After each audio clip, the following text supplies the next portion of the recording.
আজকে আমি মাঞ্চুরিয়ান বানাচ্ছি। মাঞ্চুরিয়ান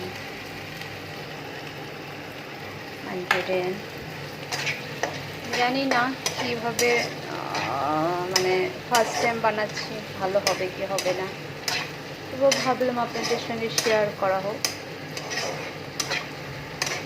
আমার আজকে খুব মাঞ্চুরিয়ান খেতে ইচ্ছা করছে, আমি পারি না, তাও চেষ্টা।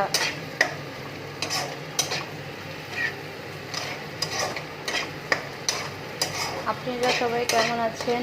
দুর্গাপূজার কেনাকাটা হলো? আমি তো জাস্ট স্টার্ট করেছি দুর্গাপূজার কেনাকাটা। আপনাদের দুর্গাপূজার শুভেচ্ছা থাকলো। ভালো মতন দুর্গাপূজা আপনাদেরও যাক আশা করি।